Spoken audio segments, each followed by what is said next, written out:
This is a reply to TVNZ's Sunday documentary, which starts by making the following grandiose claims. Tonight he removes the confusion and reveals not the inconvenient truth, but the real truth about what we're doing to our world. The ugly face of global warming. Seawater flooding across Takuu, a tiny West Pacific atoll of Papua New Guinea.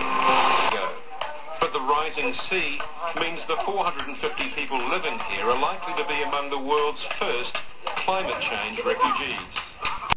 They may become refugees, but not from climate change. According to Wikipedia, Takuu is at the intersection of two shifting tectonic plates which are causing the atoll to sink. Temperatures are rising at an accelerating rate. Wrong again. As these figures from the Goddard Centre show, there has been no significant global temperature rise for over a decade. Carbon dioxide. They're on track to achieve 5 degrees of warming, which is catastrophic.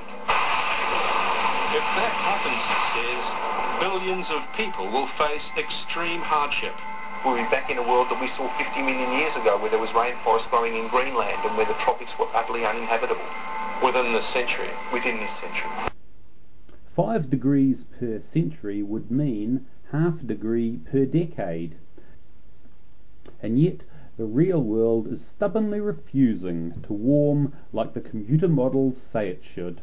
And on the Antarctic Peninsula, 10 massive ice shelves, some as big as Texas, have broken off. Now this is just plain bullshit. The most significant loss by an ice shelf on the Antarctic Peninsula was Larsen B, which lost 50,000 square kilometres over 100 years. This is less than 1/10 of the area of Texas.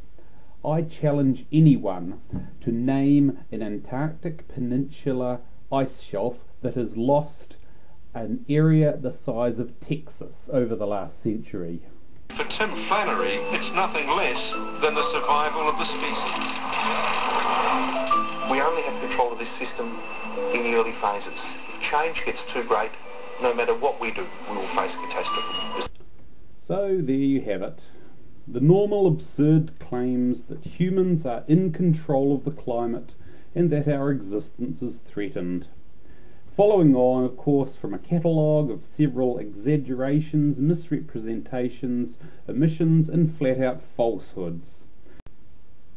For a documentary that claimed it would give us... But the real truth? I'd give it 1 out of 10 for fiction.